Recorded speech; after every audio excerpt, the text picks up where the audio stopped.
Good morning students, Shri Saraswat વિદ્યાલયની અંદર આપ સૌનું હાર્દિક સ્વાગત છે.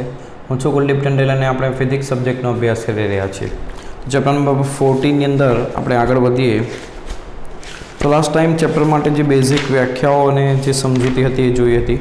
હવે આપણે મેઇન ટોપિક શરૂ કરીએ, સરળ આવર્ત ગતિ અને નિયમિત વર્તુળમય ગતિ. સરળ આવર્ત ગતિ અને નિયમિત વર્તુળમય ગતિ.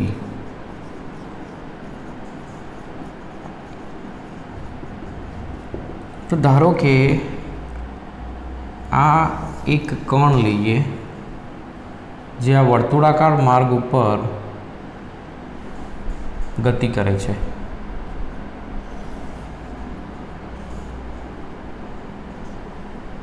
શું કરે છે? આ વર્તુળાકાર માર્ગ પર ગતિ કરે છે, જેની ત્રિજ્યા કંઈક લઈએ એ. આની ત્રિજ્યા કેટલી છે વર્તુળની? એ. હવે આ કણ અત્યારે t બરાબર 0 સમયે અહીંયા આગળ છે, એનું સ્થાન, તેનો સ્થાન સદિશ જો દોરીએ તો આ OP એનો સ્થાન સદિશ થશે. OP એનો શું થશે? સ્થાન સદિશ.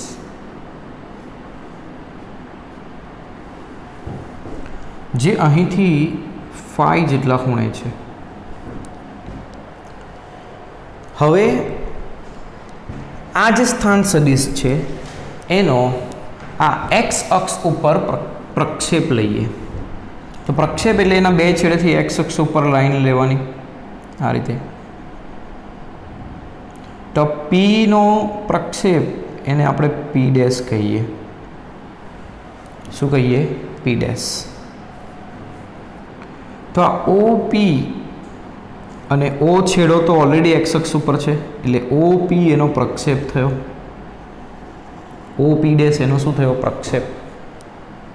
બરાબર. હવે ધારો કે આ કણ ઘડિયાળના કાંટાની વિરુદ્ધ દિશામાં ગતિ કરે છે, આ દિશામાં, અને તે અમુક સમય બાદ અહીંયા આગળ આવે છે, P1 આગળ, T બરાબર T સમયે. એટલે T સમયમાં એ P થી P1 આગળ આવે છે. તો એનો સ્થાન સદિશ હવે આ થશે, OP1. તો વધારાનું કેટલું અંતર એણે કાપ્યું? તો જો એની ગતિની કોણીય ઝડપ ઓમેગા હોય, જો એની ગતિની કોણીય ઝડપ ઓમેગા હોય, તો કોણીય સ્થાનાંતર, કોણીય ઝડપ બરાબર શું થશે? કોણીય સ્થાનાંતર ભાગ્યા સમયગાળો. તો કોણીય સ્થાનાંતર શું થશે? કોણીય ઝડપ ગુણ્યા સમય.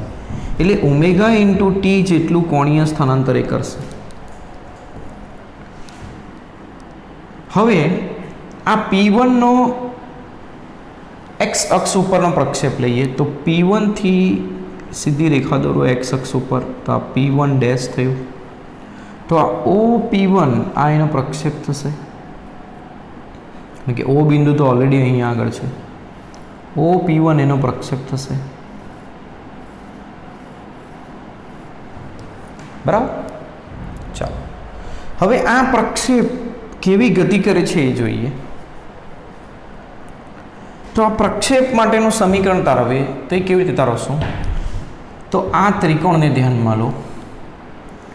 OP1 P1 ડેશ, જેમાં આ જે છે એ પ્રક્ષેપનું સ્થાન છે, એટલે એને એક્સ ઓફ ટી કહીએ. એક્સ પ્રક્ષેપ છે એટલે એક્સ, ટી સમય સ્થાન એટલે એક્સ ઓફ ટી. આ એની ત્રિજ્યા છે વર્તુળ માર્ગની, OP1, એટલે એ લઈએ એને. અને આ ખૂણો કેટલો થશે? તો આખો ખૂણો થશે ઓમેગા ટી પ્લસ ફાઈ. એટલે ખૂણો થશે ઓમેગા ટી પ્લસ ફાઈ. હવે આની અંદર આ ખૂણા માટે આ પાસેની બાજુને આ કર્ણ, તો cos omega T plus phi લખીએ તો શું થશે? પાસેની બાજુ ભાગ્યા કર્ણ. તો આના ઉપરથી એક્સ ઓફ ટી બરાબર શું આવ્યું? A cos omega T plus phi. તો આ પ્રક્ષેપનું સ્થાનાંતરનું સૂત્ર એ સરળ આવર્ત ગતિ કરતા પદાર્થ માટે છે. એનો મિનિંગ એવો થાય કે જો કણ નિયમિત વર્તુળાકાર ગતિ કરે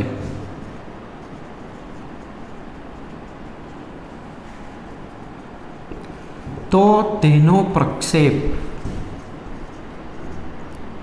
સરળ આવર્ત તેનો કોઈ અક્ષ પરનો પ્રક્ષેપ, કોઈ અક્ષ પરનો પ્રક્ષેપ એ હવે આ અક્ષની જગ્યા ઉપર આપણે એવું લખી શકીએ આ વ્યાસ, એના વ્યાસ પરનો પ્રક્ષેપ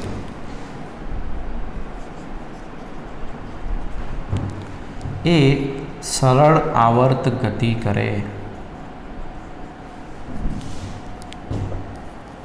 તો અહીં આગળ નિયમિત વર્તુળાકાર ગતિ અને સરળ આવર્ત ગતિ આ બે વચ્ચે રાશિઓનો સંબંધ શું છે એ લખીએ. તો સૌપ્રથમ પહેલી રાશિ લખીએ. નિયમિત વર્તુળાકાર ગતિમાં જે ત્રિજ્યા હશે એના બરાબર સરળ આવર્ત ગતિમાં કંપ વિસ્તાર થશે. કારણ કે અહીંયા આપણે ત્રિજ્યા એ લીધી હતી ને અહીંયા કંપ વિસ્તાર એ આવ્યો હતો.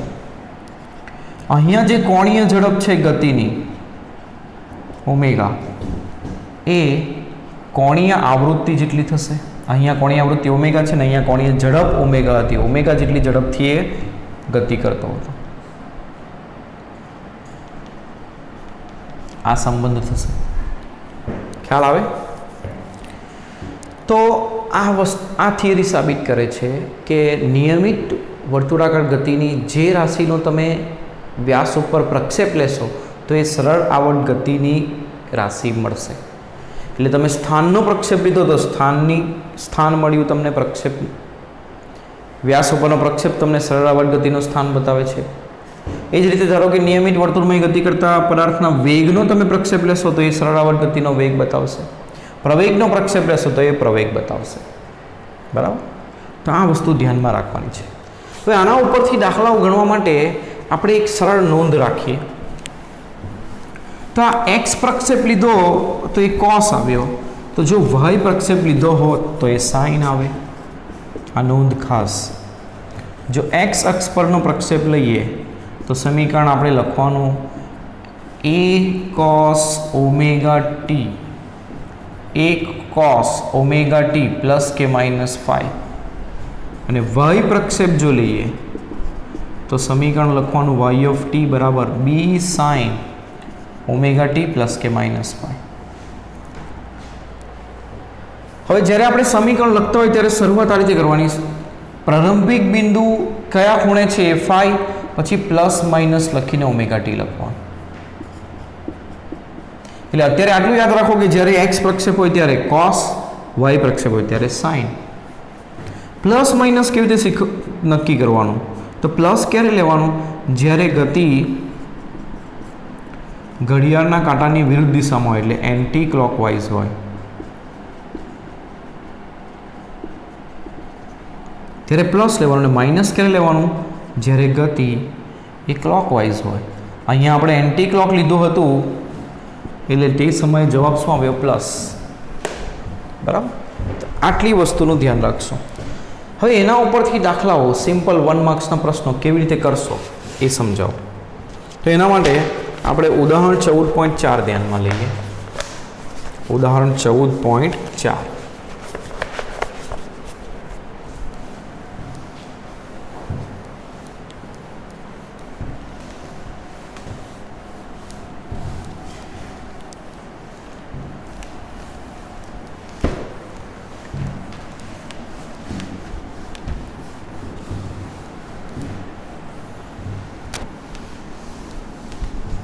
તેમાં શું કીધું છે? આકૃતિ 14.10 એ બે વર્તુળમય ગતિ દર્શાવે છે. આ આકૃતિમાં વર્તુળની ત્રિજ્યા, ભ્રમણનો આવર્તકાળ અને પ્રારંભિક સ્થિતિ અને ભ્રમણની દિશા દર્શાવવામાં આવેલ છે.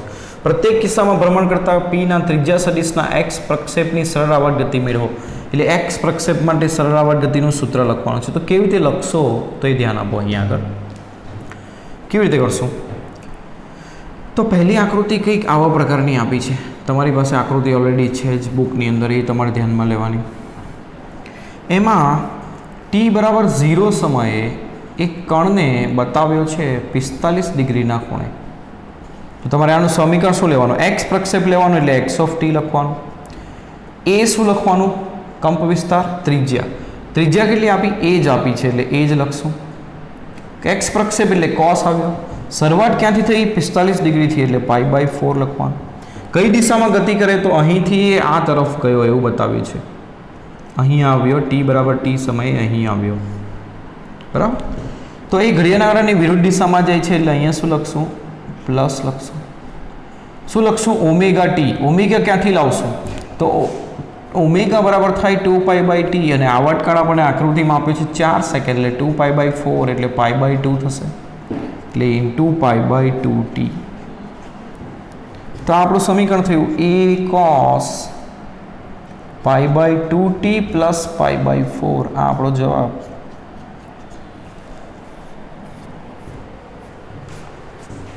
નેક્સ્ટ આકૃતિને ધ્યાનમાં લો. એમાં t બરાબર 0 સમય અહીં લખ્યું છે એટલે શરૂઆત અહીંથી થાય છે એટલે કેટલા ખૂણેથી થાય છે? π/2. x પ્રક્ષેપ છે એટલે x of t. પહેલાં ઓમેગા શોધી દઈએ 2π/t. આવર્તકાળ આપ્યો છે આમાં કેટલો? 30 સેકન્ડ તો 2π/30 એટલે થશે π/15 રેડિયન પ્રતિ સેકન્ડ. તો x of t બરાબર a. ત્રિજ્યા કેટલી આપી છે? b. જે ત્રિજ્યા હોય એ આપણો કંપ વિસ્તાર એટલે b. x પ્રક્ષેપ એટલે cos. શરૂઆત ક્યાંથી થઈ? અહીંયાથી એટલે કેટલા ખૂણેથી? π/2 ખૂણેથી. કઈ દિશામાં ગયો? તો દિશા આ રીતે બતાવી છે ઘડિયાળના કાંટાની દિશામાં. તો અહીંયા શું આવશે? Minus omega into T. Omega બરાબર કેટલા છે? π/15 ઇન્ટુ ટી. તો cos π/2 માઇનસ થીટા શું થાય? cos સાથે π/2 હોય તો cosનું થઈ જાય sin. π/2 માઇનસ એટલે પહેલું ચરણ એટલે જવાબ પહેલા ચરણમાં cos પ્લસ આવે એટલે આ જવાબ પણ પ્લસ એટલે આ જવાબ આવશે. x of t બરાબર b sin π/15t. તો સહેલું છે. તો આ પ્રકારનો સ્વાધ્યાયમાં પણ દાખલાઓ હશે તો એ ગણીએ.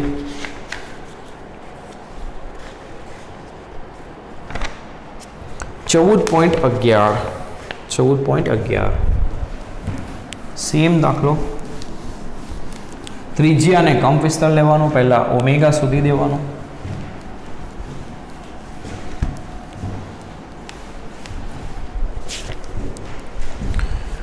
તો આકૃતિમાં બે વર્તુળમય ગતિઓ દર્શાવે છે. પ્રત્યેક આકૃતિમાં વર્તુળની ત્રિજ્યા, પરિભ્રમણનો આવર્તકાળ, પ્રારંભિક સ્થિતિ અને પરિભ્રમણ દિશા દર્શાવવામાં આવેલ છે. તો શું કરવાનું છે આપણે? તો દરેક કિસ્સામાં પરિભ્રમણ કરતા કર્ણ પીના ત્રિજ્યા સદિશના x પ્રક્ષેપને અનુરૂપ સરળ આવર્ત ગતિ મેળવો. હવે આ રીતે વર્તુળ આપ્યું છે પહેલું, જેમાં t બરાબર 0 અહીં લખ્યું છે. ઘડિયાળના કાંટાની દિશામાં ગતિ બતાવી છે અને આવર્તકાળ 2 સેકન્ડ લખ્યો છે. તો ઓમેગા બરાબર શું થશે? 2π/t. તો 2π/2 એટલે પાઈ રેડિયન પ્રતિ સેકન્ડ થશે ઓમેગા. પહેલું ઓમેગા શોધ્યું. x પ્રક્ષેપ છે એટલે x of t. ત્રિજ્યા કેટલી છે? 3 સેન્ટીમીટર એટલે આ જવાબ સેન્ટીમીટરમાં આવશે. 3 cos. x પ્રક્ષેપ છે એટલે cos આવશે. ક્યાંથી શરૂઆત કરીએ? અહીંથી. અહીંથી એટલે કેટલા ખૂણે? 3π/4 ખૂણે, બરાબર. 3π/2 ખૂણે. કઈ દિશામાં ગયા? ઘડિયાળના કાંટાની દિશામાં એટલે માઇનસ ઓમેગા એટલે પાઈ ઇન્ટુ ટી આટલા સેન્ટીમીટર. તો cos સાથે 3π/2 હોય તો cosનું શું થઈ જાય?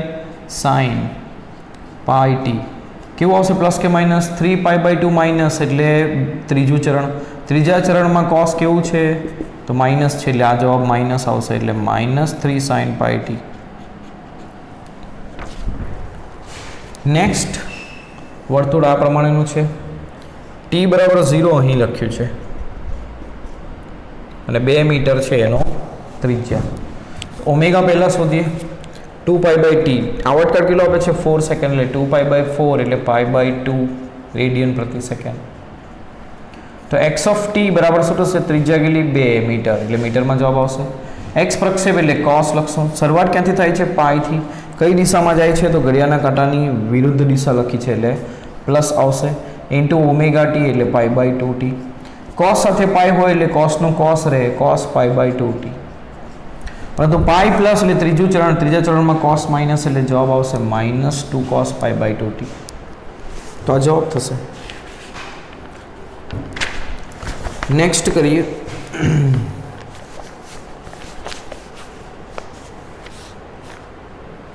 .12 નીચેની પ્રત્યેક સરળ આવર્ત ગતિ માટે અનુરૂપ સંદર્ભ વર્તુળ દોરો. કણનું પ્રારંભિક t બરાબર 0 સ્થાન, વર્તુળની ત્રિજ્યા, ભ્રમણ ગતિ કરતા કણની કોણીય ઝડપ દર્શાવો. સરળતા માટે ભ્રમણની દિશાને દરેક કિસ્સામાં ઘડિયાળના કાંટાની વિરુદ્ધ દિશામાં લઈ શકાય એટલે હંમેશા આપણે પ્લસ આવે એવો પ્રયત્ન કરવાનો. एक्स सेंटीमीटरमां छे एटले आपणो कंप विस्तार सेंटीमीटरमां आवशे। तो पहेलुं छे एक्स बराबर -2 sin 3t + π/3। हवे अहींया एक्स आप्युं छे एटले हमेशा कॉसमां होवुं जोईए, तो कॉसमां केवी रीते लखी शकाय? तो आने cos π/2 - थीटा लखाशे, कारण कि cos π/2 - थीटा sin थीटा थाय। cos π/2 - थीटा sin थीटा थाय, बराबर। हवे -2 cos अथवा तो आ माइनस साइन थीटा है। माइनस साइन थीटा क्यारे आवे? π/2 प्लस थीटा करिए तो अहींथी माइनस काढी नाखीए, तो cos π/2 प्लस थीटा ए माइनस साइन थीटा थाय। आ माइनस साइन थीटा है आपणी पासे।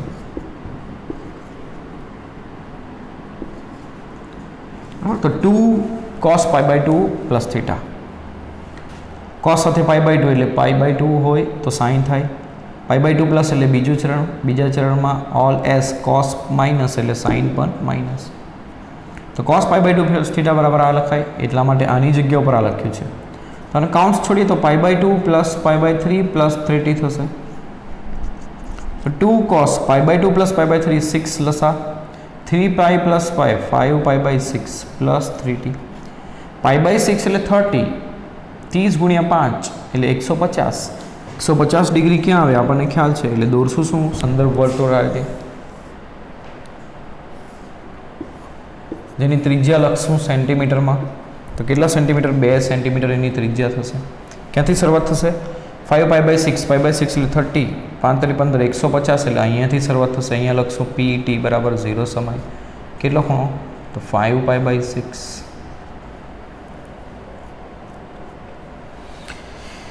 प्लस घड़ियाळना काळानी विरुद्ध दिशा में गति दर्शावशुं अने आवटकाळ लखशुं ओमेगा बराबर है 3 रेडियन प्रति सेकंड, ओमेगा टी। तो टी बराबर शू थशे? 2π/ओमेगा, 2π/3 सेकंड। तो आवटकाळ अहींया लखशुं 2π/3 सेकंड। तो आ संदर्भ वर्तुळ दोराय। बीजा विधेय माटे करीए।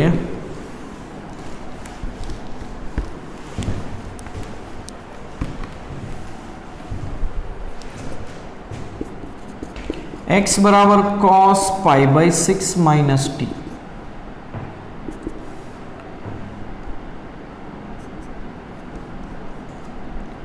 हवे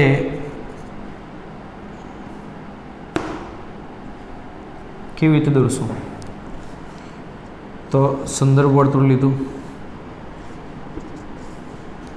cos साथे गुणाकार में 1 छे एटले त्रिज्या थशे 1 सेंटीमीटर, टी साथे पण 1 छे एटले आवटकाळ थशे 2π/1 एटले 2π सेकंड।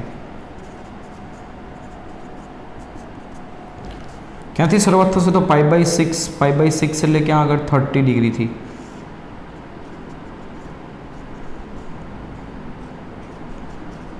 माइनस बतावे घड़ियाळना कांटानी दिशा में, आ रीते दौरी शको। घड़ियाळना कांटानी विरुद्ध दिशा में बताववुं होय तो अहींया तमारे लखवुं पड़े प्लस, बराबर। ये तमे केवी रीते लावी शको? तो आनी बीजी मेथड, x बराबर cos π/6 minus t, minus common काढीए तो शुं थशे? t minus π/6। हवे cos में माइनस थीटा ए कैंसल थी जाए एटले t माइनस π/6 आपणे आने लखी सकीए। तो आ एक्चुअल में केवुं छे? Minus π/6 plus t. तो एने आ रीते पण दौरी शकाय कि त्रिज्या 1 सेंटीमीटर, आवटकाळ 2π सेकंड, माइनस π/6, π/6 घड़ियाळना कांटानी विरुद्ध दिशा में मापीए तो माइनस π/6 एनी विरुद्ध दिशा में अहींया आवशे।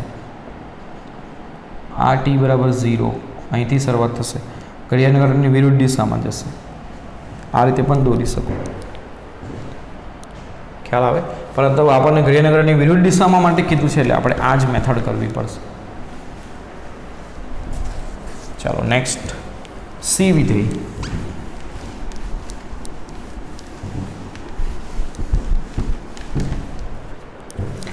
Three sin 2πt plus π/4।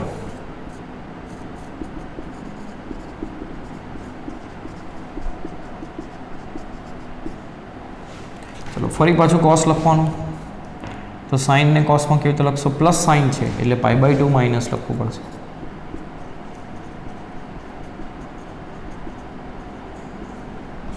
તો 3 cos કાઉન્સ છોડીએ તો π/2 માઇનસ π/4 માઇનસ 2πt.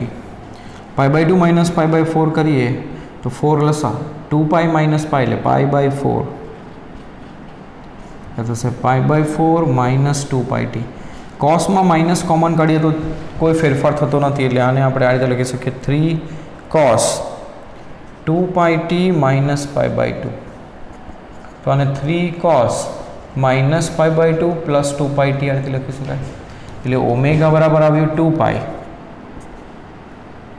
તો આના પરથી t બરાબર શું થશે? 2π ઓમેગા એટલે 2π/2π 1 સેકન્ડ. તો દોડશું તો પહેલાં આવર્તકાળ લખશું 1 સેકન્ડ. ત્રિજ્યા એની 3 સેન્ટીમીટર. શરૂઆત ક્યાંથી થાય? માઇનસ π/2 એટલે અહીં આગળ એનું પ્રારંભિક સ્થાન ઘડિયાળની વિરુદ્ધ દિશામાં લઈ જવું. આ રીતે સંદર્ભ વર્તુળ દોરાશે. છેલ્લું છે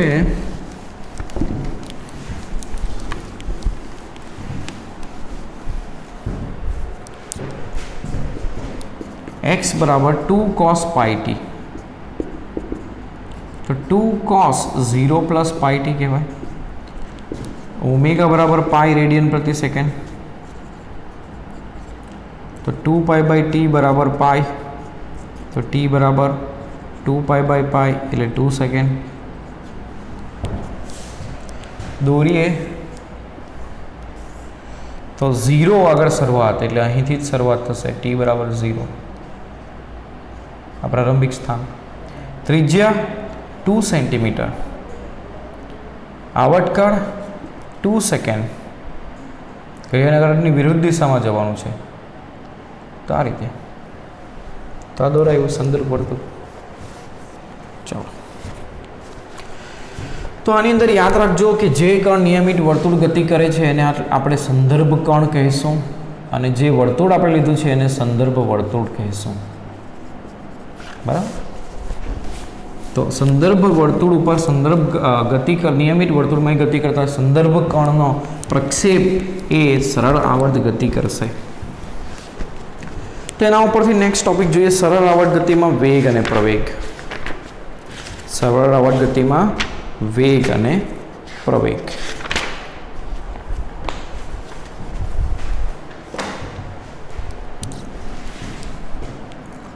સરળ આવર્ત ગતિમાં વેગ અને પ્રવેગ.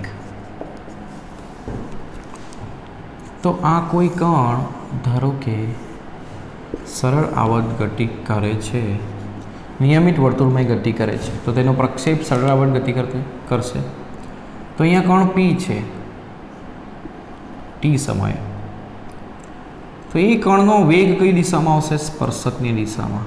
આ એનો વેગ આવશે, આ એનો સ્થાન સદિશ. હવે એનો પ્રક્ષેપ આવશે આ P'. તો નિયમિત વર્તુળમય ગતિ કરતા પદાર્થના વેગનો પ્રક્ષેપ લઈશું તો એ તમને પ્રક્ષેપનો વેગ મળશે. એટલે વેગનો પ્રક્ષેપ કેવી રીતે લઈશું? તો બંને સદિશના બંને છેડેથી x અક્ષ ઉપર રેખા દોરશું. તો આ જે લાઈન છે એ તમને શું આપશે? પ્રક્ષેપનો વેગ. તો પ્રક્ષેપના વેગનું સૂત્ર આપણે તારવવાનું છે. હવે નિયમિત ગતિ કરતા પદાર્થ માટે વેગ v બરાબર શું લખાય? r omega. ધારો કે આની વર્તુળમાંની ત્રિજ્યા છે a, તો શું લખાશે? a into omega. એટલે વેગ કેટલો છે? a into omega. હવે t સમય આ સ્થાન છે એટલે t સમય ખૂણો એટલે કે કળા આપણે શું લખીએ? Omega t plus pi. હવે થોડું ધ્યાન આપજો. અહીં આગળ આ એક લંબ રેખા દો. આ ત્રિકોણ છે O P P'. એમાં આ ખૂણો ઓમેગા ટી પ્લસ પાઈ છે અને આ ખૂણો છે 90. તો આ થશે 90 માઇનસ ઓમેગા ટી પ્લસ પાઈ. આ ખૂણો આવ્યો 90 માઇનસ ઓમેગા ટી પ્લસ પાઈ. હવે આ ખૂણો 90 છે તો ઉપરનો ખૂણો ઓમેગા ટી પ્લસ પાઈ થશે. એટલે આ ત્રિકોણની અંદર અહીં આવ્યો ઓમેગા ટી પ્લસ પાઈ. હવે આ 90 ડિગ્રી છે અહીં આગળ, જેમાંથી આ ખૂણો આવ્યો ઓમેગા ટી પ્લસ પાઈ, તો અહીંયાનો ખૂણો થશે 90 માઇનસ ઓમેગા ટી પ્લસ પાઈ. હવે આ ત્રિકોણ વિચારો જેમાં આ ખૂણો આવ્યો 90 minus omega T plus pi અને આ 90 ડિગ્રી, તો આ થશે ઓમેગા ટી પ્લસ પાઈ. એટલે આ ખૂણો બને છે અહીંયા આગળ ઓમેગા ટી પ્લસ પાઈ. જો અહીંયા ઓમેગા ટી પ્લસ પાઈ હશે તો અહીંયા પણ ઓમેગા ટી પ્લસ પાઈ બનશે. તો આનો પ્રક્ષેપ એટલે કે આ માપ કેટલું છે? આ પી ક્યુ જેટલું છે. તો આ ત્રિકોણને ધ્યાનમાં લઈએ જેમાં આની લંબાઈ વી બરાબર એ ઓમેગા છે, આ ખૂણો છે ઓમેગા ટી પ્લસ પાઈ અને આ આપણે શોધવાનું છે પી ક્યુ, વેગ વી ટીનું મૂલ્ય. તો વેગ વી ટી બરાબર આ ખૂણાની સામેની બાજુ છે એટલે સાઇન ઓમેગા ટી પ્લસ પાઈ લખવું પડશે.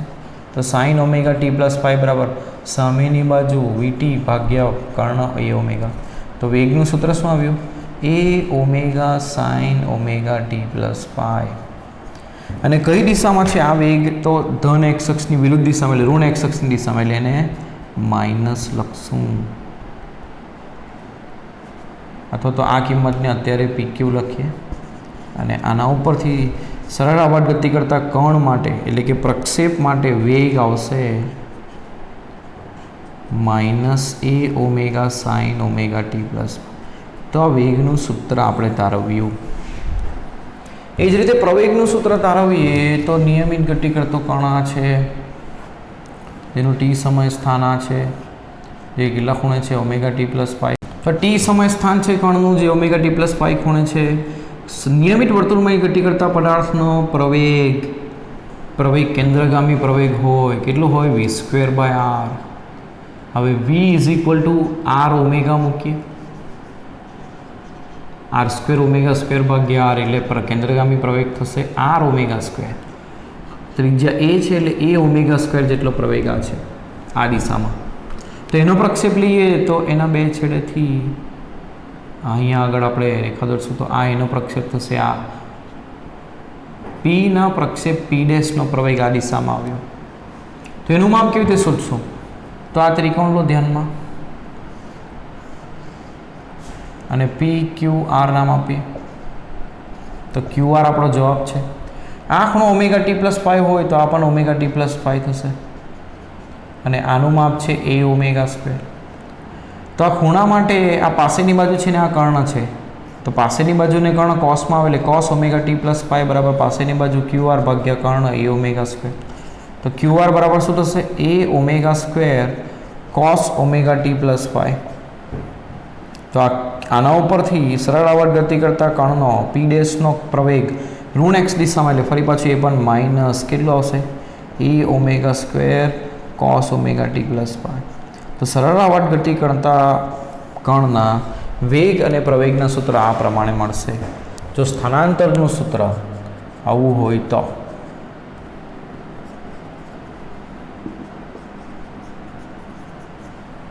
ખ્યાલ આવે છે?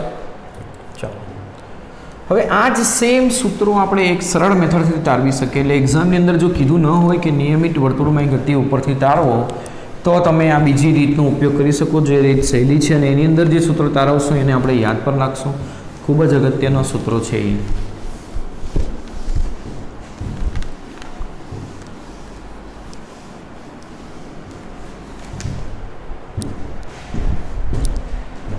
તો સરળ આવર્ત ગતિ કરતા પદાર્થોના સ્થાનનું સૂત્ર સ્થાનાંતરનું સૂત્ર a cos omega T plus pi છે. હવે વેગ મેળવવા માટે સ્થાનનું સમયની સાપેક્ષે વિકલન કરવું જોઈએ. તો એ અચળ અને કોસનું વિકલન શું થશે? Minus sign omega T plus pi અને ઓમેગા ટી પ્લસ પાઈનું ફરી પાછું થશે ઓમેગા એટલે minus a omega sine omega T plus pi થયું. આ સૂત્ર આપણા માટે જરૂરી. આ સૂત્રમાં સાઇન સાથે જે કિંમત હોય એની મહત્તમ કિંમત એટલે મહત્તમ ઝડપ એની થશે એ ઓમેગા. કેટલી થશે? A omega. બરાબર. હવે આનો સ્થાન સાથે સંબંધ શું છે એ તારવીએ. ધારો કે તો આપણી પાસે એ કોસ ઓમેગા ટી છે અને અહીંયા છે સાઇન. તો આ રીતે લખી શકાય sine square plus cos square બરાબર 1. તો આના ઉપરથી સાઇન સ્ક્વેર થીટા બરાબર 1 માઇનસ કોસ સ્ક્વેર થીટા. તો આના પરથી સાઇન થીટા બરાબર વર્ગમૂળ 1 માઇનસ કોસ સ્ક્વેર થીટા. તો સાઇન ઓમેગા ટીને આપણે આ રીતે લખીએ માઇનસ એ ઓમેગા વર્ગમૂળ 1 minus cos square omega T plus pi. હવે આ એને વર્ગમૂળની અંદર લઈ જઈએ તો વર્ગ થશે એટલે minus omega square a square minus a square cos square omega T plus pi બંને પદ સાથે ગુણાશે. A cos omega T plus pi બરાબર એક્સ છે એટલે આ એક્સનો વર્ગ થશે એટલે વેગ થશે ઓમેગા સ્ક્વેર વર્ગમૂળ એ સ્ક્વેર માઇનસ એક્સ સ્ક્વેર આ મળશે. તો આ સૂત્ર પણ યાદ રાખશું કે સ્થાન ખબર હોય આપણને સરળાવર્ત ગતિ કરતા કરવાનું તો આપણે વેગ શોધી શકીએ ડાયરેક્ટ. પ્રવેગ તારવીએ તો પ્રવેગ બરાબર શું થશે વેગનું સમયની સાપેક્ષે વિકલન. એટલે આ પદનું વિકલન કરો તો માઇનસ એ ઓમેગા અચળ સાઇનનું વિકલન થશે કોસ ઓમેગા ટી પ્લસ પાય અને ઓમેગા ટી પ્લસ પાયનું ફરી પાછું થશે ઓમેગા. તો આ જવાબ આવશે minus a omega square cos omega T plus pi. તો આ શું આવ્યું માઇનસ ઓમેગા સ્ક્વેર. આ સમીકરણ તો આવ્યું જ. આ સમીકરણમાં કોસ સાથે ગુણાકારમાં જે છે તેનું મહત્તમ મૂલ્ય અને માઇનસ તો દિશા બતાવે છે કે સ્થાનાંતરની વિરુદ્ધ દિશામાં છે સ્થાનની વિરુદ્ધ દિશામાં. તો આ એ ઓમેગા સ્ક્વેર એ આ પ્રવેગનું મહત્તમ મૂલ્ય થશે. હવે આને તમે આ રીતે લખી શકો માઇનસ ઓમેગા સ્ક્વેર ઇન્ટુ એ cos omega T plus pi. તો એ કોસ ઓમેગા ટી પ્લસ પાય કોનું સૂત્ર છે એક્સનું. તો આ પ્રવેગનું સૂત્ર શું થશે માઇનસ ઓમેગા સ્ક્વેર એક્સ. તો એક્સ સાથે સંબંધ દર્શાવતું સૂત્ર આવ્યું. હવે આ વેગ પ્રવેગ અને સ્થાન કેવી રીતે બદલાય એના જો ગ્રાફ પ્લોટ કરીએ આપણે તો આગળ પર તમને મેં ગ્રાફ શીખવ્યા છે કેવી રીતે પ્લોટ થાય. તો પહેલાં સ્થાનનો ગ્રાફ પ્લોટ કરીએ. તો સ્થાનનો પ્લોટિંગ કરવા માટે સંદર્ભ રેખાઓ લઈ લઈએ જેને લઈને આપણે દોરશું.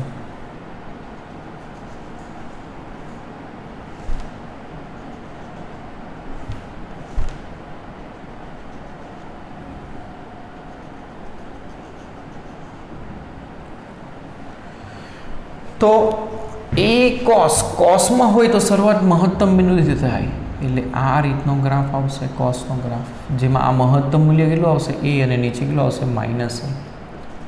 વેગનો પ્લોટ કરીએ તો પ્લોટિંગ કેવું આવશે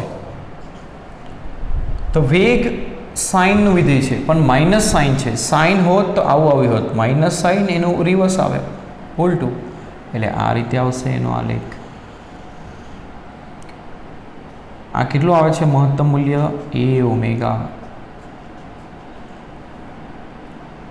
આ મહત્તમ મૂલ્ય થશે એ ઓમેગા.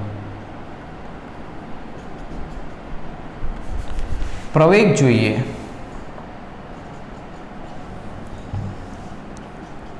તો પ્રવેગનો વિધેય છે કોસ એ કોસ પણ માઇનસ એ કોસ એટલે કોસનું રિવર્સ આ પ્રમાણેનું થશે.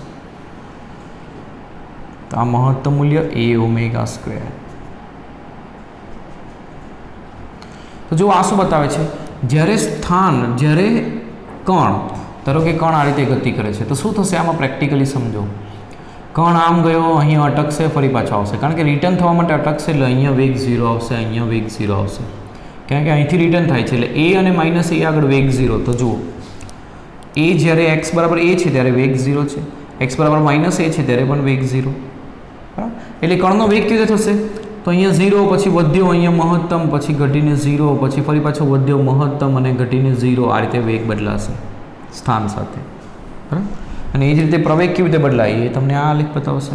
તો જ્યારે સ્થાન એ છે ત્યાં પ્રવેગ આવશે માઇનસ એ ઓમેગા સ્ક્વેર અને સ્થાન માઇનસ એ છે ત્યાં આવશે પ્લસ એ ઓમેગા સ્ક્વેર. તો આ સૂત્રો તમારે યાદ રાખવાના ખૂબ જ અગત્યના દાખલાઓ ગણવા માટે અને આને સમજવાનું આ ગતિને કે કેવા પ્રકારની ગતિ નિયમિત સરળ આવર્ત ગતિ થાય છે કણની.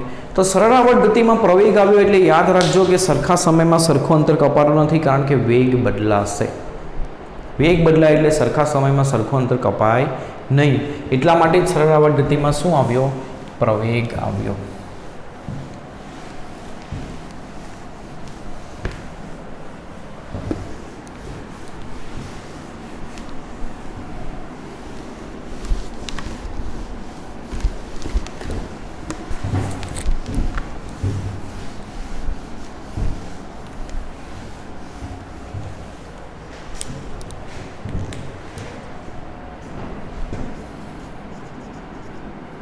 હવે નેક્સ્ટ આપણે કરીએ સરળ આવર્ત ગતિ માટે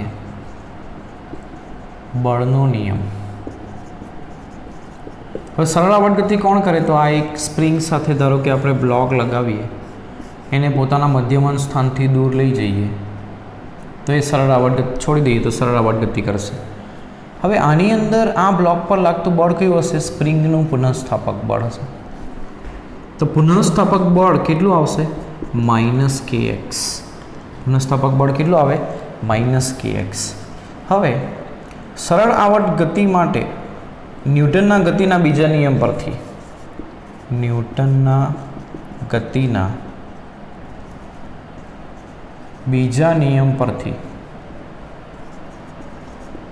બળ બરાબર શું થશે? દળ ગુણ્યા પ્રવેગ. દળ ગુણ્યા પ્રવેગ બરાબર -kx થશે. તો પ્રવેગ બરાબર શું થશે? -kx/m. હવે સરળ આવર્ત ગતિ માટે પ્રવેગનું સૂત્ર આપણે અત્યારે તારવ્યું -ω²x. તો આ જે સમીકરણ 1 છે અને 2 છે એને સરખાવીએ.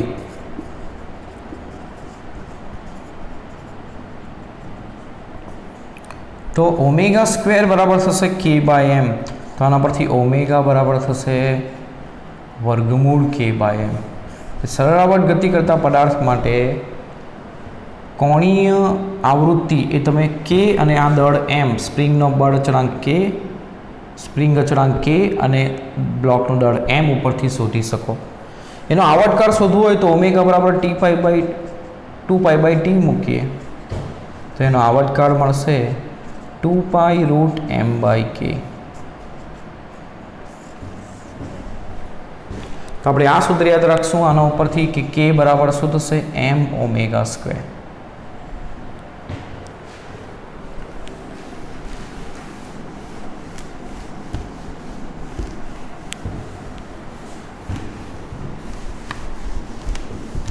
તો સરળ આવર્ત ગતિ કરતા તંત્રમાં ઉર્જા, સરળ આવર્ત ગતિમાં ઉર્જા. તો સરળ આવર્ત ગતિ કરતા પદાર્થ માટે ઉર્જા કઈ હશે? તો પહેલી ગતિ ઉર્જા હશે. તો ગતિ ઉર્જાને શું લખાય? તો 12mv² લખાય. t સમય વેગનું સૂત્ર શું આવશે? તો -aω sin ωt + π. આપણે અત્યારે જ વેગનું સૂત્ર તારવી ગયા, એનો વર્ગ કરી એટલે 12m માઇનસનો વર્ગ પ્લસ a² ω² sin² ωt + π થશે. હવે 12m ω² a² અને sin² ને લખીએ 1 - cos² θ. sin² ને શું લખીએ? 1 - cos². m ω² બરાબર k થાય અત્યારે જ આપણે તારવ્યું. આ a² ને અંદર લઈ જઈએ તો a² - a² cos² ωt + π એટલે 12k a² માઇનસ સરળ આવર્ત ગતિ કરતા પદાર્થ માટે સ્થાનાંતરનું સૂત્ર શું લઈએ આપણે? a cos ωt + π. તો આ શું છે? a² cos² ωt એટલે એ x નો વર્ગ છે. સરળ આવર્ત ગતિ કરતા પદાર્થ માટે ગતિ ઉર્જાનું સૂત્ર થશે 12k a² - x². હવે એની સ્થિતિ ઉર્જાનું સૂત્ર તારવીએ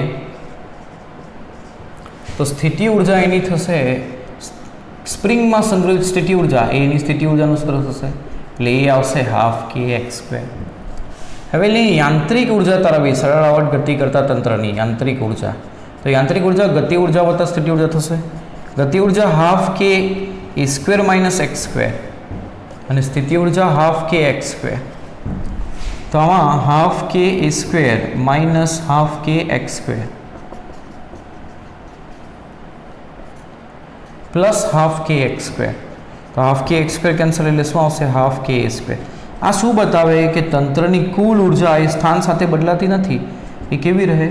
સ્થાન સાથે અચળ. પરંતુ ગતિ અને સ્થિતિ સ્થાન સાથે બદલાશે. તો ગતિ અને સ્થિતિ સ્થાન સાથે કેવી રીતે બદલાય એનો પ્લોટ કરીએ આપણે.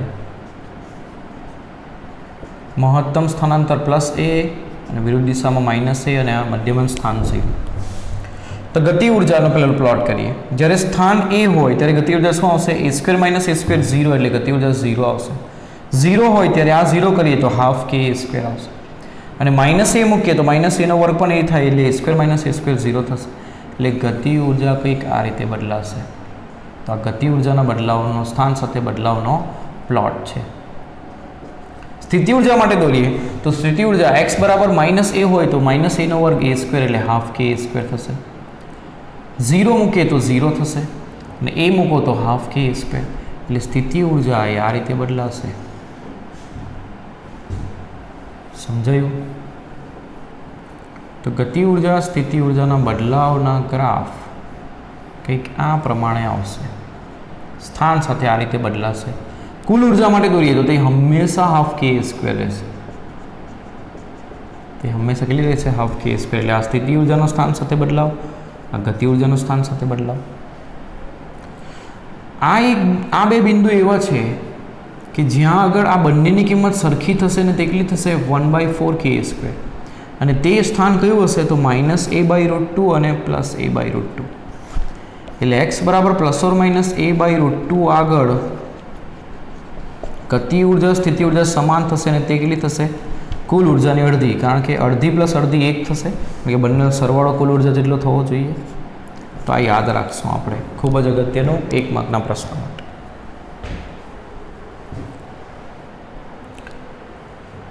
હવે એક બીજો ઇમ્પોર્ટન્ટ ટોપિક આના ઉપરથી કરીએ.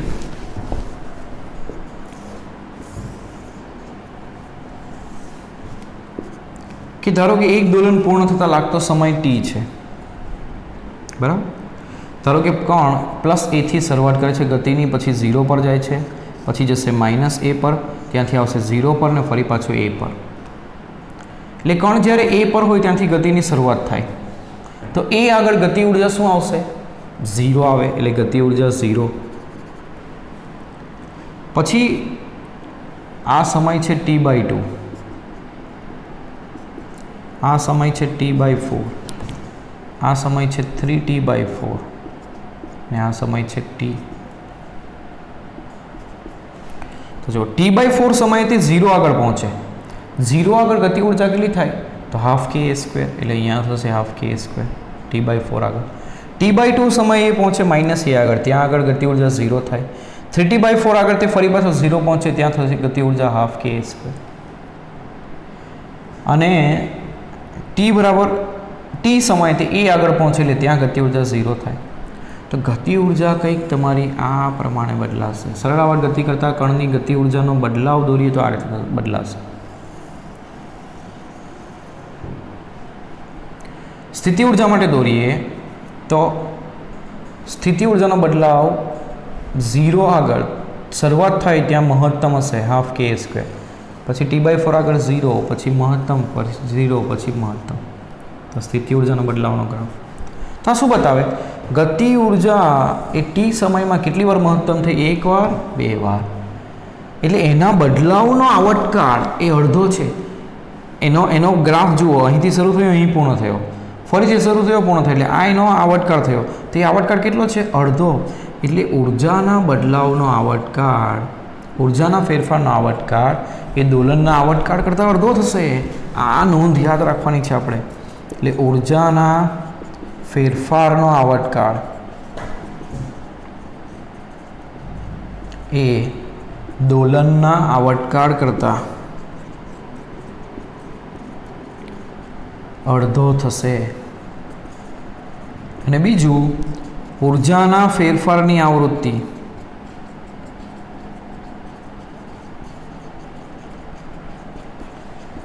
દોલનની આવૃત્તિ કરતાં બમણી થશે. આવર્તકાળ અડધો હોય તો આવૃત્તિ બમણી થાય, કારણ કે આવર્તકાળના વ્યસ્તને કહેવાય આવૃત્તિ.